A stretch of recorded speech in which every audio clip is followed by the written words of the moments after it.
Hello दोस्तों, कैसे आप सभी। उम्मीद करते हैं कि स्वस्थ होंगे, मस्त होंगे, व्यस्त होंगे। आज 31 अक्टूबर 2024 दिन गुरुवार का, हिंदी तिथि कार्तिक कृष्ण चतुर्दशी और अमावस्या। और आइए बात करते हैं आज के मुख्य समाचार, बड़ी खबरें, देश और दुनिया का ताजा अपडेट लेकर हाजिर हो गए। आज का ये वीडियो भी बहुत ज्यादा स्पेशल होने वाला है। दीपावली विशेषांक और साथ ही किसान भाइयों के लिए, कर्मचारियों के लिए, युवाओं के लिए, माताओं और बहनों के लिए काफी सारी महत्वपूर्ण और बड़ी खबरें, अपडेट जानकारियां दिखेंगे। वीडियो में आपको बहुत मजा आने वाला है। पूरा वीडियो आप ध्यान से आखिर तक जरूर देखते रहिएगा, है ना। तो बिना टाइम विलंब के शुरुआत करते हैं आज की पहली बड़ी खबर। सबसे पहले तो आप सभी दोस्तों और मित्रों को हमारी टीम की ओर से दीपावली की ढेर सारी शुभकामनाएं, बहुत बहुत बधाइयां। दिवाली की धूम और रोशनी में पूरा देश जगमगा रहा है। वहीं आपको बताएं, प्रभु श्री राम की नगरी अयोध्या की दिवाली की तो बात ही कुछ और है, क्योंकि राम मंदिर बनने और रामलला की प्राण प्रतिष्ठा के बाद ये पहली दिवाली, और ऐसे में अयोध्या दुल्हन की तरह सज चुकी है। चप्पा चप्पा जगमगा रहा है। आपको बताएं, बुधवार को राम मंदिर और सरयू तट पर दीपोत्सव मनाया गया। उत्तर प्रदेश के मुख्यमंत्री योगी आदित्यनाथ ने पहला दिया जलाकर इसकी शुरुआत की। सरयू नदी के 55 घाटों पर 25 लाख से ज्यादा दीपक जलाए गए। कुल 28 लाख दियों का इंतजाम किया गया था,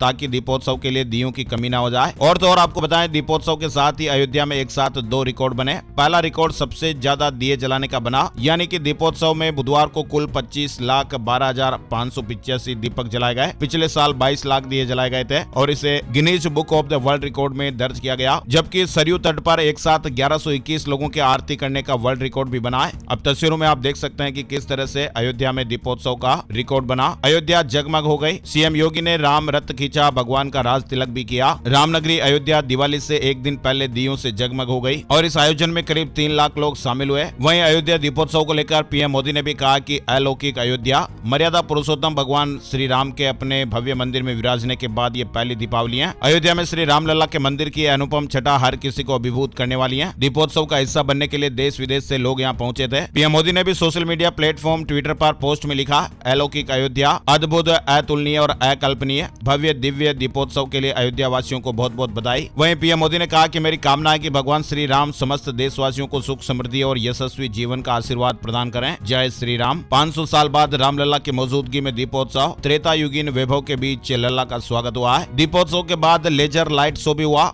मंत्र मुग्ध कर देंगे आपको ये नजारे। तस्वीरों में आप देख सकते हैं, रोशनी और चमक में रामनगरी नहाई। यानी अयोध्या में दीपोत्सव के बाद लेजर लाइट शो का भी आयोजन किया गया। अद्भुत संगम आप देख सकते हैं। वहीं एक और अब बात आपको बताएं, अयोध्या में 2 नवंबर से 28 दिसंबर तक आध्यात्मिक निर्माण के लिए महायज्ञ भी होगा। यानी अयोध्या में 57 दिन के लिए महायज्ञ का आयोजन होने वाला है। इस यज्ञ के जरिए पूरे विश्व में शांति, खुशी, समृद्धि और कल्याण के लिए भगवान रुद्र और देवी चंडी का आशीर्वाद की कामना की जा रही है। और राम जन्मभूमि में आयोजित किए जा रहे इस महायज्ञ के कई लाभ भी होंगे। ये यज्ञ स्वास्थ्य संकट, वित्तीय अस्थिरता और संघर्ष जैसी चुनौतियों का समाधान करता है। शांति और समृद्धि और कल्याण को बढ़ावा देगा। भगवान राम की जन्मभूमि अयोध्या में 2 नवंबर से 28 दिसंबर तक 57 दिन के लिए श्री महानारायण दिव्य रुद्र सहिता शत सहस्त्र विश्व शांति चंडी यज्ञ का आयोजन होने वाला है। चलिए इसके अलावा अपडेट आपको बताएं, आज महालक्ष्मी योग में दीपावली मनाई जाएगी। आज 31 तारीख को पूजा के 6 शुभ मुहूर्त हैं। सर्वश्रेष्ठ मुहूर्त की जानकारी हम आपको यहाँ पर बताएंगे। आज 31 अक्टूबर को अमावस्या शाम 4 बजे के बाद शुरू हो जाएगी और 1 नवंबर को शाम तक रहेगी। और इसी कारण देश में ज्यादातर जगहों पर दीपावली आज 31 अक्टूबर को मनाई जाएगी। कई जगहों पर 1 नवंबर को भी दीपावली मनाई जाएगी, क्योंकि इस बार पंचांग भेद चल रहे हैं। वहीं ज्योतिषाचार्यों का कहना है कि दीपावली पर आज शाम को समृद्धि देने वाले 4 राजयोग बनेंगे। सस,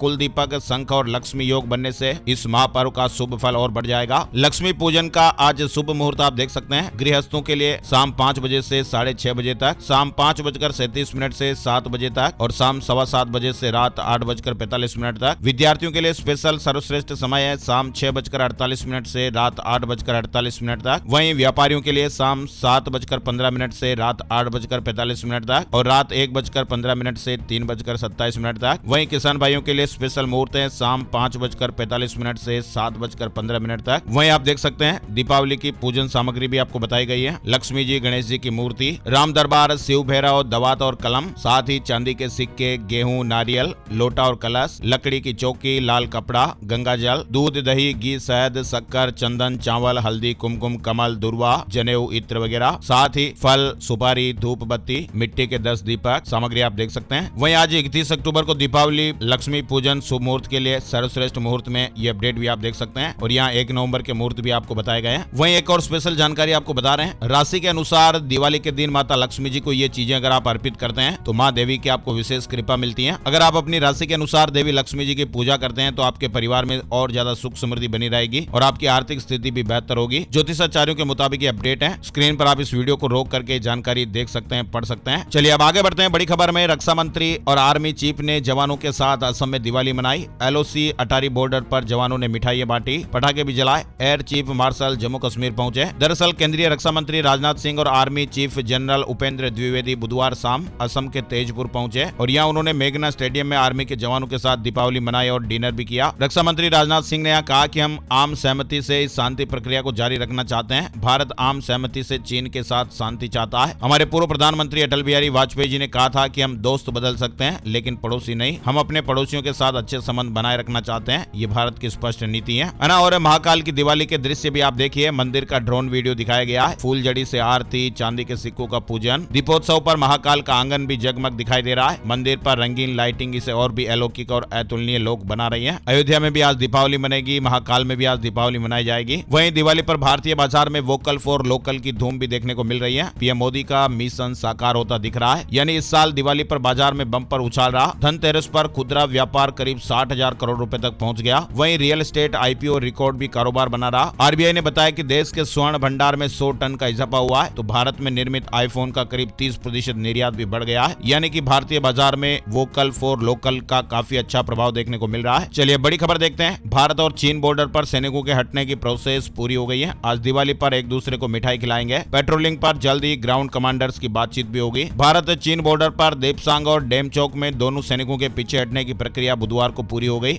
और अमेरिका ने कहा कि LAC पर तनाव कम करने में हमारी भूमिका नहीं है। भारत चीन के बीच 21 अक्टूबर को समझौता हुआ था। वहीं अमेरिका ने LAC पर भारत और चीन के सैनिकों के पीछे हटने और दोनों देशों के बीच तनाव में आई कमी का स्वागत किया है। साथ ही अमेरिकी विदेश विभाग के प्रवक्ता ने मंगलवार को यह साफ किया कि अमेरिका ने इस मामले के समाधान में कोई भूमिका नहीं निभाई है। चलिए अब बड़ी खबर देखिए। कनाडा ने भारत को बदनाम करने के लिए सेंसिटिव डॉक्यूमेंट लीक किए। कबूलनामे से ट्रूडो की फजीयत हो गई। यानी कनाडा की जस्टिन ट्रूडो सरकार के 2 वरिष्ठ अधिकारियों ने भारत के खिलाफ खुफिया और संवेदनशील जानकारी अमेरिकी अखबार वाशिंगटन पोस्ट को लीक करने की बात खुद कबूल कर ली है। वहीं दिवाली के मौके पर ऋषि सुनक ने सबको चौंका दिया है। विपक्ष के नेता पद से इस्तीफा दे दिया। ऋषि सुनक ने बुधवार 30 अक्टूबर 2024 को ब्रिटेन की संसद में विपक्ष के नेता पद से इस्तीफा दे दिया है। और दिल्ली की हवा दमघोटू हो गई है। 2 साल बाद दिवाली से एक दिन पहले ही बेहद खराब हवा देखी गई। आज स्थितियां और बिगड़ सकती हैं। बुधवार को दिल्ली का वायु गुणवत्ता सूचकांक यानी AQI 307 दर्ज किया गया, जबकि साल 2023 में 220 और साल 2022 में 259 दर्ज किया गया था। और ऐसे में आज दिवाली के दिन आतिशबाजी होने से अगले दिन शुक्रवार को हवा और गंभीर श्रेणी में दर्ज होने की आशंका है। चलिए बड़ी खबर देखिए। शेयर मार्केट से जुड़ी हुई ये बड़ी खबर है। National stock exchange of India यानी NSE के कुल ग्राहकों की संख्या अक्टूबर 2024 तक 20 करोड़ से ज्यादा हो गई है। वहीं भारतीय राज्यों में महाराष्ट्र सबसे अधिक ग्राहकों के खातों के साथ सबसे आगे हैं और यहाँ के कुल खाते 3 करोड़ 60 लाख हैं। इसके बाद फिर यूपी का नंबर आता है और फिर गुजरात का। वहीं राजस्थान और पश्चिम बंगाल दोनों राज्यों से लगभग 1 करोड़ 20 लाख खाते हैं। यानी NSE ने यह इतिहास रचा है। अक्टूबर में 20 करोड़ ग्राहक अकाउंट्स को पार किया और महाराष्ट्र पहले नंबर पर रहा है। वही देखिए GST रिटर्न पर भी सबसे बड़ा अपडेट आ रहा है कि अगले साल से नियम बदलने वाले हैं। GST रिटर्न फाइल को लेकर ये अपडेट सामने आया है और अगले साल से इसमें बड़ा बदलाव होने जा रहा है, जिसके बाद कोई भी 3 साल के बाद GST रिटर्न फाइल नहीं कर पाएगा। यानी GST रिटर्न को लेकर अगले साल की शुरुआत से नियम में बदलाव हो रहे हैं और इसके तहत 2025 की शुरुआत से GST करदाता मूल रूप से रिटर्न फाइल करने की नियत तारीख से 3 साल बाद मासिक और वार्षिक GST रिटर्न दाखिल नहीं कर पाएंगे। दरअसल ये जानकारी GSTN ने मंगलवार को एक परामर्श में कही थी। और हैदराबाद में मोमोज खाने से एक महिला की जान चली गई। 20 लोगों को फूड पॉइजनिंग की दिक्कत हो गई। वेंडर्स के पास फूड सेफ्टी लाइसेंस भी नहीं था। हैदराबाद में एक स्ट्रीट वेंडर के यहाँ से मोमोज खाने के कारण एक महिला की जान जाने की खबर है। वो महिला और उनके बच्चे मोमोज खा रहे थे। कुछ देर बाद तीनों को डायरिया, पेट में दर्द और उल्टियां होने लगी और उसके बाद फिर महिला की जान चली गई। बच्चों का अभी इलाज चल रहा है। बताया जा रहा है कि 20 अन्य लोगों को भी इसी मोमोज स्टॉल वालों की वजह से 20 फूड पॉइजनिंग हुई। वहीं तेलंगाना के स्वास्थ्य मंत्री ने हैदराबाद के नंदीनगर में मोमोज खाने के बाद कई लोगों के बीमार पड़ने की इस घटना के बारे में विस्तार से जानकारी ली। अधिकारियों को लोगों की जान से खिलवाड़ करने वालों के खिलाफ सख्त कार्रवाई करने की सलाह दी है और तेलंगाना सरकार ने मेयोनेज पर प्रतिबंध लगाने का फैसला भी किया है। सरकार का मानना है कि इससे लोगों की सेहत पर गंभीर असर पड़ा है। और सलमान खान को धमकी देने वाला एक और शख्स पकड़ा गया है। 2 करोड़ रुपए न देने पर जान से मारने की बात कही थी। सलमान खान को बार बार जान से मारने की धमकियां मिल रही हैं और मंगलवार को भी एक धमकी मिली थी। पुलिस ने इसी मामले में आरोपी को गिरफ्तार किया है। मुंबई पुलिस ने उसे बांद्रा इलाके से पकड़ा। 2 करोड़ रुपए की मांग कर रहा था। चलिए आगे बढ़ते हैं। बड़ी खबर देखिए। गिटहब के CEO थॉमस डोमके की सोशल मीडिया पर शेयर की गई उस पोस्ट पर प्रधानमंत्री मोदी ने प्रतिक्रिया दी है, जिसमें उन्होंने भारतीय युवा शक्ति की तकनीकी दक्षता की प्रशंसा की है। प्रधानमंत्री ने बताया कि जब भी नवाचार और प्रौद्योगिकी की बात आएगी, भारतीय युवा सर्वश्रेष्ठ साबित होंगे। अनावरत जनगणना के लिए अमित शाह ने CRS ऐप लॉन्च कर दिया है। हमारे देश में बहुत ही जल्द जनगणना होने जा रही है और इसके लिए तैयारियां भी शुरू हो गई हैं। गृह मंत्री अमित शाह ने घर बैठे ही डेथ और बर्थ के रजिस्ट्रेशन के लिए एक ऐप लॉन्च किया है और इस ऐप का नाम है CRS सिविल रजिस्ट्रेशन सिस्टम। इस ऐप के लॉन्च के दौरान अमित शाह ने कहा कि एप्लीकेशन नागरिकों को किसी भी समय किसी भी स्थान से उनके राज्य की आधिकारिक भाषा में रजिस्ट्रेशन करने की अनुमति देता है और इस ऐप के जरिए आम आदमी को सरकारी कार्यालयों के चक्कर लगाने और लंबी लाइनों में खड़े होने से भी मुक्ति मिलेगी। वहीं देखिए 5 दिन के कार्यकाल में CJI 5 महत्वपूर्ण फैसले सुनाएंगे। दरअसल आपको बताएं, भारत के chief justice of India DY Chandrachud ji का जो कार्यकाल है वो समाप्त होने जा रहा है। रिटायर होने से पहले अपने 5 दिन के कार्यकाल में वो 5 महत्वपूर्ण फैसले सुनाएंगे। इन फैसलों में मदरसा एक्ट से लेकर AMU के माइनॉरिटी स्टेटस तक का मामला शामिल है। साथ ही कोर्ट ने LMV लाइसेंस मामले पर भी सुनवाई करके फैसला सुरक्षित रख लिया था, उस पर भी फैसला आ सकता है। संपत्ति का पुनर्वितरण, दिल्ली के रिज एरिया में पेड़ों की कटाई और भी कई फैसले आ सकते हैं। और बांग्लादेश में चुनाव की आहट दिखाई दे रही है। नए चुनाव आयोग के लिए अंतरिम सरकार ने कमेटी भी बना दी है। बांग्लादेश से हिंसा में हुई सभी मौतों की गहन जांच की जाए। UN के आदेश से अब ढाका में खलबली मच गई है। यानी बांग्लादेश में 2 महीने पहले हुई हिंसा के दौरान जिन लोगों की जानें गई हैं, उनकी गहराई से जांच कराने के लिए संयुक्त राष्ट्र ने आदेश जारी किया है। संयुक्त राष्ट्र के इस आदेश के बाद अब बांग्लादेश की अंतरिम सरकार में हड़कंप मच गया है। वहीं देखिए TB मरीजों के नए आंकड़ों ने WHO को भी चौंका दिया है। भारत समेत 5 देशों में सबसे ज्यादा मामले दिखाई दे रहे हैं। विश्व स्वास्थ्य संगठन यानी WHO की एक नई रिपोर्ट आई है जिसके अनुसार साल 2023 में 80 लाख लोग TB से संक्रमित हुए और ये अब तक का सबसे अधिक आंकड़ा रहा। इस रिपोर्ट में दक्षिण पूर्व एशिया, अफ्रीका और पश्चिम प्रशांत क्षेत्र को सबसे अधिक प्रभावित क्षेत्र बताया गया है। ट्यूबरक्लोसिस यानी TB को लेकर ये चौंकाने वाले आंकड़े सामने आए हैं। पिछले साल यानी 2023 में 80 लाख लोग इस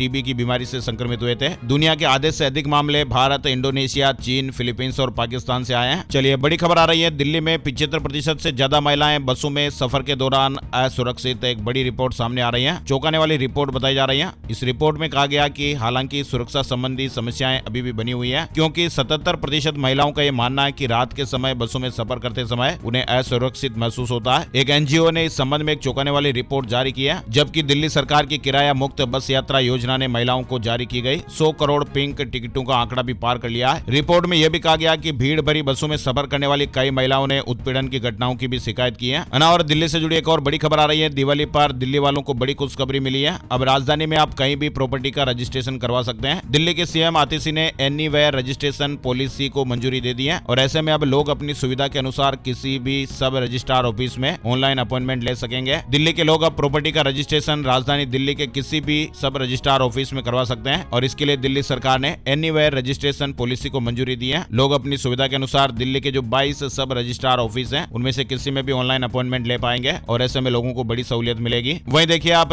दिवाली पर शेयर मार्केट बंद रहेगा या नहीं, 31 अक्टूबर को बंद रहेगा या फिर 1 नवंबर को, बड़ा अपडेट चल रहा है। शेयर मार्केट में निवेश करने वालों का कंफ्यूजन कि अब शेयर मार्केट किस दिन बंद रहेगा, 31 अक्टूबर को या फिर 1 नवंबर को। दरअसल आपको बता दें कि दिवाली वाले दिन शेयर मार्केट बंद रहता है। BSE और NSE दोनों में से किसी भी एक्सचेंज में कारोबार नहीं होता है। हालांकि दिवाली पर 1 घंटे के लिए दोनों एक्सचेंज पर मुहूर्त ट्रेडिंग होती है। काफी लोग इस 1 घंटे में ट्रेडिंग करना शुभ मानते हैं। बॉम्बे स्टॉक एक्सचेंज की वेबसाइट के मुताबिक शेयर मार्केट में 31 अक्टूबर को कोई भी छुट्टी नहीं होगी और 31 अक्टूबर को सामान्य दिनों की तरह ट्रेडिंग सेशन होगा, लेकिन 1 नवंबर को शेयर मार्केट बंद रहेगा। हालांकि शाम को 1 नवंबर को मुहूर्त ट्रेडिंग के दौरान 1 घंटे के लिए शेयर मार्केट खुलेगा। इस बार मुहूर्त ट्रेडिंग 1 नवंबर को शाम 6 बजे से 7 बजे के बीच होगी। चलिए बड़ी खबर देखिए, स्पेन में बाढ़ से बड़ी बर्बादी देखने को मिल रही है। 72 लोगों की जानें चली गई और हजारों लोग बेघर हो गए। स्पेन में तेज बारिश और भीषण बाढ़ ने लोगों को आफत में डाल दिया है। जगह जगह बाढ़ और जल भराव की स्थितियां पैदा हो गई, परिवहन सेवाएं भी ठप हो गई हैं और लोगों को भारी मुश्किलों का सामना करना पड़ रहा है। बड़ी खबर देखिए, प्रधानमंत्री नरेंद्र मोदी 2 दिन के गुजरात दौरे पर। बुधवार को PM मोदी ने एकता नगर में 280 करोड़ रुपए की परियोजनाओं का उद्घाटन किया और आधारशिला रखी। वहीं PM मोदी आज गुरुवार 31 अगस्त को केवड़िया में राष्ट्रीय एकता दिवस समारोह में भी भाग लेंगे। और ब्रिटेन से 102 टन सोना वापस लाया RBI। अभी भी करीब 324 टन सोना। बैंक ऑफ इंग्लैंड में 510 टन गोल्ड देश में सुरक्षित। धनतेरस पर भारतीय रिजर्व बैंक ने बताया कि उसने लंदन में बैंक ऑफ इंग्लैंड के वॉल्ट से 102 टन सोना देश के भीतर सुरक्षित स्थानों पर भेज दिया है। और झारखंड विधानसभा चुनाव से जुड़े अपडेट चल रहे हैं। 14 सीटों पर त्रिकोणीय मुकाबला देखने को मिलेगा। 65 पर आमने सामने की जंग भी होगी। वहीं 2 सीट धनवार और ईचागढ़ में 4 उम्मीदवारों के बीच कड़ा मुकाबला देखने को मिलेगा। झारखंड में 3 सीटों पर इंडिया ब्लॉक में सहमति नहीं, आरजेडी, कांग्रेस, सीपीआई, एमएल के कैंडिडेट्स आपस में लड़ेंगे, यानी 14 सीटों पर त्रिकोणीय मुकाबला बन रहा है। वहीं झारखंड में 4 नवंबर को पीएम मोदी की पहली रैली भी होगी। चाईबासा, गढ़वा में जनसभा को संबोधित करेंगे। वहीं एक दिन पहले अमित शाह भी आएंगे। केंद्रीय गृह मंत्री अमित शाह 3 नवंबर को झारखंड में रैली करेंगे। और बड़ी खबर देखिए, पूर्णिया से निर्दलीय सांसद पप्पू यादव बिहार में परिवर्तन की लड़ाई लड़ेंगे। पूर्णिया के अर्जुन भवन में आयोजित प्रेस कॉन्फ्रेंस को संबोधित करते हुए पप्पू यादव ने कहा है कि उनका पूरा फोकस अभी झारखंड चुनाव में है और वे झारखंड चुनाव में हेमंत सोरेन के साथ हैं। हेमंत के मुख्यमंत्री बनने के बाद वे महाराष्ट्र जाएंगे और वहां उद्धव ठाकरे को मुख्यमंत्री बनाने में मदद करेंगे। इसके बाद की लड़ाई बिहार में परिवर्तन की होगी। बिहार का परिवर्तन वही करेगा जो पूर्णिया, कोसी, सीमांचल की बात करेगा। वहीं पप्पू यादव की पत्नी ने कहा कि मेरा उनसे कोई लेना देना नहीं। लॉरेंस बिश्नोई से धमकी पर कहा कि हम दोनों अलग अलग रह रहे हैं, विचारधारा भी अलग है। यानी लॉरेंस बिश्नोई गैंग से पप्पू यादव को मिली धमकी के बाद अब उनकी पत्नी का बड़ा बयान सामने आया है। न्यूज एजेंसी पीटीआई को दिए इंटरव्यू में कांग्रेस की राज्यसभा सांसद रंजीत रंजन ने कहा कि मैं और पप्पू यादव अलग अलग रह रहे हैं, हमारे बीच बहुत मतभेद है, हम पिछले 1.5-2 सालों से अलग रह रहे हैं, हमारी राजनीतिक विचारधारा भी अलग है और मेरा उनसे कोई लेना देना नहीं है। महाराष्ट्र से जुड़ी खबर देखिए, 6 नवंबर को कांग्रेस का घोषणा पत्र जारी होगा। राहुल गांधी और खड़गे भी मौजूद रहेंगे। महाराष्ट्र विधानसभा चुनाव के लिए कांग्रेस अपना घोषणा पत्र 6 नवंबर को जारी करेगी। महाराष्ट्र में 20 नवंबर को मतदान होगा। वहीं देखिए, महाराष्ट्र चुनाव से जुड़ा अपडेट है। राज ठाकरे का बड़ा ऐलान, महायुति की सरकार का हिस्सा होगी एमएनएस। यानी महाराष्ट्र विधानसभा चुनाव के लिए वोटिंग से पहले भाजपा और राज ठाकरे की मन से साथ आती दिख रही है। अब मन से प्रमुख राज ठाकरे ने बड़ा ऐलान भी कर दिया है। राज ठाकरे ने कहा कि एमएनएस चुनाव के बाद भाजपा के नेतृत्व वाली सरकार का हिस्सा होगी। एक निजी चैनल से बात करते हुए महाराष्ट्र नवनिर्माण सेना के प्रमुख राज ठाकरे ने कहा कि मुझे लगता है राज्य का अगला मुख्यमंत्री भारतीय जनता पार्टी से होगा और हम साथ होंगे। चलिए बड़ी खबर देखिए, महाराष्ट्र में बीजेपी के 148, कांग्रेस के 102 प्रत्याशी, शिंदे ने 80, अजित ने 53 उम्मीदवार उतारे हैं। उद्धव गुट के 89 यानी 89 और शरद गुट के 87 कैंडिडेट हैं। शिवसेना और एनसीपी में बगावत के चलते इस बार 6 बड़े दल मैदान में है और यही कारण है कि बागी भी ज्यादा है। प्रदेश की लगभग हर सीट पर बागी कैंडिडेट्स हैं। वहीं देखिए, रूस की मदद करने वाले मामले में बड़ा अपडेट आ रहा है। 15 देशों की 398 कंपनियों पर अमेरिका ने बैन लगा दिया है। यूक्रेन से युद्ध में रूस की मदद करने के आरोप में अमेरिका ने 398 कंपनियों पर बैन लगा दिया है। ये सभी कंपनियां चीन, रूस समेत 15 अन्य देशों की हैं। और इजराइल की नए हिजबुल्लाह चीफ को भी धमकी। इजराइल के रक्षा मंत्री योव गैलेंट ने कासिम की नियुक्ति पर चेतावनी देते हुए सोशल मीडिया प्लेटफॉर्म पर लिखा है। कासिम की फोटो पोस्ट के साथ लिखा गया कि ये अस्थायी नियुक्ति ज्यादा समय तक नहीं चलेगी। पंजाब का हलवारा एयरपोर्ट नए साल पर शुरू होगा। 90% काम पूरा हो गया है। 4 जिलों को बड़ा फायदा रहेगा। और हिमाचल प्रदेश में 2 विदेशी पैराग्लाइडर की जान चली गई। बेल्जियम के पायलट की पैराग्लाइडर क्रैश होने से और रशियन की हार्ट अटैक से जान चली गई। और स्विगी का आईपीओ 5 नवंबर को ओपन होगा। रिटेल निवेशक 8 नवंबर तक बोली लगा सकेंगे। वहीं शेयर मार्केट न्यूज अपडेट में आपको बताएं, सेंसेक्स में 426 अंक की गिरावट रही और ये 79,942 के स्तर पर बंद हुआ। निफ्टी 126 अंक गिरकर 24,340 के स्तर पर बंद हुआ। और राजस्थान में गोधरा कांड के चैप्टर वाली किताबें वापस ली गई। स्कूलों में अब यह अध्याय नहीं पढ़ाया जाएगा। वहीं लखनऊ में डेंगू के साथ मलेरिया का भी अटैक देखने को मिल रहा है। 24 घंटे में डेंगू के 41 मरीज मिले। राजस्थान में 1 नवंबर को सार्वजनिक अवकाश रहेगा। सरकार ने दीपावली को लेकर आदेश जारी किया है। लगातार 4 दिन की छुट्टी हुई, यानी राजस्थान में 1 नवंबर को सार्वजनिक छुट्टी रहेगी। कर्मचारियों की मांग पर राज्य सरकार ने बुधवार को इसकी घोषणा की। वहीं सीएम भजनलाल ने पीएम मोदी से मुलाकात की है। उपचुनाव का फीडबैक दिया। प्रदेशवासियों की ओर से दीपावली की शुभकामनाएं भी दी। बिहार से जुड़ी खबर है, दरभंगा से दिल्ली के लिए इंडिगो की फ्लाइट 12 तारीख से। मुंबई के लिए इंडिगो का विमान 1 दिसंबर से उड़ान भरेगा। सप्ताह में 4 दिन सेवा मिलेगी। दरअसल दरभंगा से दिल्ली के बीच इंडिगो की हर रोज चलने वाली उड़ान के लिए बुकिंग शुरू हो गई है। पहली उड़ान 12 दिसंबर को होगी। वहीं देखिए, केंद्र सरकार ने पेंशनरों को दिवाली का तोहफा दिया है। डीआर की एक अतिरिक्त किस्त मिलेगी। बुधवार को कार्मिक मंत्रालय ने एक बयान में कहा कि पेंशन और पेंशनभोगी कल्याण विभाग ने सभी केंद्र सरकार के पेंशनभोगियों या पारिवारिक पेंशनभोगियों के लिए 30 अक्टूबर 2024 को एक आदेश जारी किया है। बुधवार को पेंशनधारियों को महंगाई राहत यानी डीआर की एक अतिरिक्त किस्त देने का आदेश जारी कर दिया है। उत्तराखंड में रोडवेज कर्मचारियों को भी सौगात मिली है। दिवाली का बोनस परिवहन निगम ने आदेश जारी कर दिया है। परिवहन निगम में कार्यरत 4,800 ग्रेड पे तक के स्थायी कर्मचारियों को दिवाली तदर्थ बोनस के तौर पर 6,908 रुपए की राशि मिलेगी। वहीं विशेष श्रेणी संविदा चालक परिचालकों को 1124 रुपए प्रोत्साहन राशि दी जाएगी। और उत्तराखंड सरकार ने कर्मचारियों को दिवाली का तोहफा महंगाई भत्ते में 3% की वृद्धि और बोनस का ऐलान कर दिया है। वहीं देखिए, पंजाब सरकार ने भी कर्मचारियों और पेंशनरों को दिवाली गिफ्ट दिया है। डीए में 4% वृद्धि का ऐलान कर दिया है। 1 नवंबर से लाभ मिलेगा। पंजाब सरकार के 6.5 लाख से अधिक कर्मचारियों और पेंशनधारकों को बड़ा फायदा मिलेगा। सरकार ने महंगाई भत्ते यानी डीए में 4% की वृद्धि की घोषणा की है और इसके साथ ही अब महंगाई भत्ता बढ़ गया है, यानी 38% से बढ़कर 42% तक हो गया। हरियाणा के एनएचएम कर्मचारियों को भी दिवाली का तोहफा मिल गया है। भत्ते पर रोक के आदेश वापस हो गए। हरियाणा सरकार ने राष्ट्रीय स्वास्थ्य मिशन के 15,000 कर्मचारियों को तोहफा दे दिया है। वहीं हरियाणा सरकार ने हरियाणा कौशल रोजगार निगम लिमिटेड के सभी कर्मचारियों को दिवाली के मौके पर 1100 रुपए टोकन गिफ्ट देने का भी फैसला लिया है। चलिए बड़ी खबर मध्य प्रदेश से आ रही है। पेंशनरों को 4% महंगाई राहत का आदेश जारी। अक्टूबर की पेंशन में ही राहत जुड़ जाएगी, एरियर नहीं मिलेगा। यानी मध्य प्रदेश सरकार ने भी प्रदेश के 4.5 लाख पेंशनरों को 4% महंगाई राहत डीआर देने के आदेश बुधवार को जारी कर दिए। पेंशनरों को अब 50% महंगाई राहत मिलेगी। डीआर का लाभ अक्टूबर की पेंशन से ही मिलेगा। 80 साल या उससे अधिक उम्र के पेंशनों को दी जा रही अतिरिक्त पेंशन पर भी महंगाई राहत देय होगी। साथ ही आपको बताएं बिहार से भी जुड़ा अपडेट आ चुका है। नीतीश कुमार का दिवाली गिफ्ट,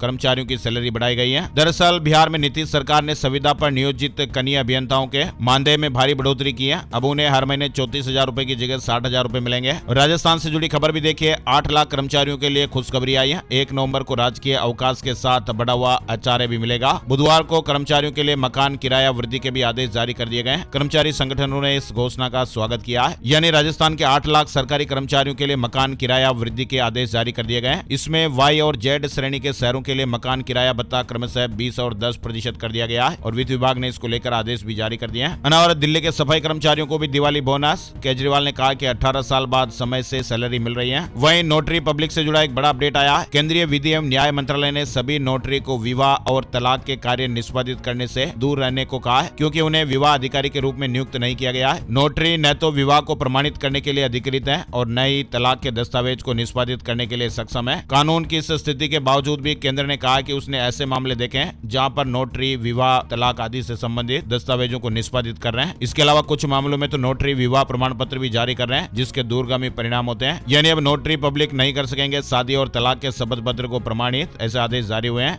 और एयर इंडिया से जुड़ा अपडेट देखिए। एयर इंडिया की अमेरिका के लिए 60 उड़ानें रद्द। विमानों की कमी के कारण एयरलाइन ने यह फैसला लिया है। भारत और अमेरिका के बीच इस वर्ष नवंबर और दिसंबर में एयर इंडिया की लगभग 60 उड़ानें रद्द रहेंगी। वहीं प्रयागराज में सनातन आस्था का सबसे बड़ा आयोजन 12 सालों के बाद रेलवे श्रद्धालुओं को बड़ी सुविधा देने जा रहा है। यानी प्रयागराज में साल 2025 में 12 साल बाद होने वाले महाकुंभ 2025 की तैयारियां जोरों शोरों पर चल रही हैं। महाकुंभ में करोड़ों की संख्या में श्रद्धालु ट्रेनों के जरिए प्रयागराज पहुंचेंगे और रेलवे ने श्रद्धालुओं की सुविधा के लिए पहली बार टोल फ्री हेल्पलाइन नंबर 180041999139 जारी किया है। यह हेल्पलाइन 1 नवंबर से शुरू हो जाएंगे और इसके अलावा रेलवे जल्द ही महाकुंभ के लिए एक डेडिकेटेड मोबाइल ऐप भी लॉन्च करने वाला है। चलिए बड़ी खबर देखिए। नीतीश सरकार ने लॉन्च किया छठ टूर पैकेज। नहाए खाए से पारण तक की छठा देख पाएंगे पर्यटक। बिहार पर्यटन विभाग ने छठ टूर पैकेज लॉन्च किया है। वहीं साइबर अटैक से जुड़ी खबर है। भारत में 2033 तक सालाना 1 ट्रिलियन साइबर हमले होने की संभावना, एक चौंकाने वाली रिपोर्ट सामने आई है। वहीं चारधाम यात्रा समापन का काउंटडाउन भी शुरू हो गया है। केदारनाथ और गंगोत्री यमुनोत्री धाम को फूलों से सजाया गया। चारधाम यात्रा का बहुत ही जल्द समापन होने वाला है। केदारनाथ धाम के कपाट 3 नवंबर को, बद्रीनाथ धाम के कपाट 17 नवंबर को, तुंगनाथ जी के कपाट 4 नवंबर को, वहीं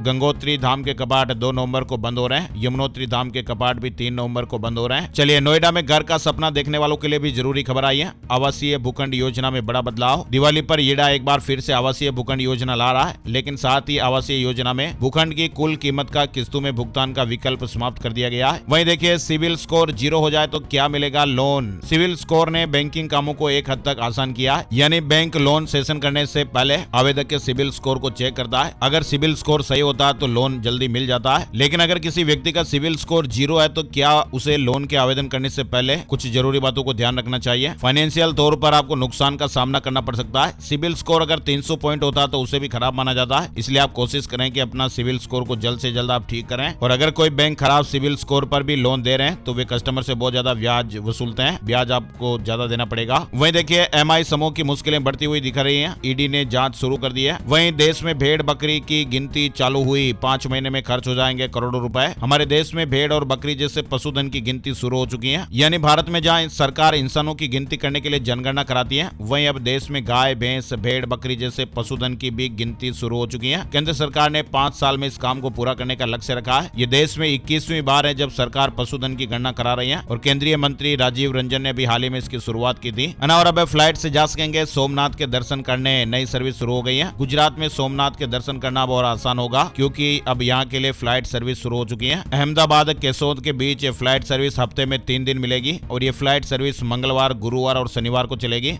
और दिवाली पर आंध्र प्रदेश के मुख्यमंत्री जी ने महिलाओं को बड़ा तोहफा दिया है। आधिकारिक तौर पर दीपम 2 योजना शुरू की गई है, जो कि कम आय वाले परिवारों के लिए हर साल 3 फ्री गैस सिलेंडर का फायदा देगी। वही देखिए, शादी करने के वादे से मुकर जाना जान देने के लिए उकसाना नहीं है। केरला हाईकोर्ट ने बड़ा फैसला सुनाया है। इग्नू टर्म एंड एग्जामिनेशन दिसंबर के लिए असाइनमेंट जमा करने की अंतिम तारीख बढ़ गई है। दिवाली पर झारखंड के 13 जिलों में बारिश की संभावना है। 31 अक्टूबर को रांची और उसके आसपास बादल छाए रह सकते हैं। छठ महापर्व पर ठंड बढ़ने लगेगी। बड़ी खबर आ रही है नई अफीम नीति से जुड़ी हुई। नई अफीम नीति में 10-10 आरी के पट्टे मिलेंगे। 1995-96 के निरस्त पट्टे भी बहाल होंगे। सीपीएस पद्धति से खेती कर पाएंगे। बड़ी खबर है, 2024-25 की अफीम नीति के गजट नोटिफिकेशन का इंतजार कर रहे किसान भाइयों के लिए एक अच्छी खबर आई है। केंद्रीय वित्त मंत्री निर्मला सीतारमण के हस्ताक्षर के साइन के बाद 1-2 दिन में नोटिफिकेशन जारी हो सकता है। सांसद सुधीर गुप्ता ने कहा कि नई अफीम नीति की घोषणा हो गई है और उन्होंने नई अफीम नीति में किसानों के पट्टे बहाल करने की बात कही है। वहीं छत्तीसगढ़ से जुड़ी खबर है, 1 लाख से ज्यादा दियों से जगमगाएगा छत्तीसगढ़। 1 नवंबर को प्रदेश भर में दीप जलेंगे। राज्योत्सव के लिए मेला ग्राउंड तक बसें भी चलेंगी। हिमाचल प्रदेश में 6 नवंबर तक बारिश के आसार नहीं है। घूमने वगैरह का प्लान बना रहे हैं तो आप देख सकते हैं। आइए अब आपको बताते हैं gold price today, silver price today, सोने चांदी के भाव। 30 अक्टूबर को 10 ग्राम 24 कैरेट सोने की कीमत 936 रुपए बढ़कर 79,681 रुपए पर पहुंच गई। वहीं चांदी की कीमतों में 467 रुपए की तेजी रही और ये 98,340 रुपए प्रति किलो के भाव पर रही। और आइए अब आपको बताते हैं कि सितारे क्या कुछ कह रहे हैं। आज का राशिफल, आज 31 अक्टूबर के सितारे महालक्ष्मी योग बना रहे हैं और इस शुभ योग के प्रभाव से मेष राशि के नौकरी पेशा लोगों के लिए अच्छा दिन रहेगा। वृष राशि वालों को रुका हुआ पैसा मिलने के योग भी है। मिथुन राशि वालों के रुके हुए काम पूरे होंगे। सिंह राशि वालों को अच्छी खबर मिल सकती है। कन्या राशि के बिजनेस करने वाले लोगों के लिए भी आज बहुत अच्छा दिन है। साथ ही नौकरी में मन मुताबिक जिम्मेदारियां भी मिल सकती हैं। वहीं मकर राशि वालों के लिए भी आज भाग्योदय का दिन रहेगा और इसके अलावा जो बाकी राशियां हैं उन पर सितारों का मिला जुला असर रहेगा, है ना। तो ये थे दोस्तों आज के मुख्य समाचार, बड़ी खबरें, हेडलाइंस और सुर्खियां अपडेट। ये वीडियो आपको कैसा लगा कमेंट करके जरूर बताइएगा और कमेंट में आज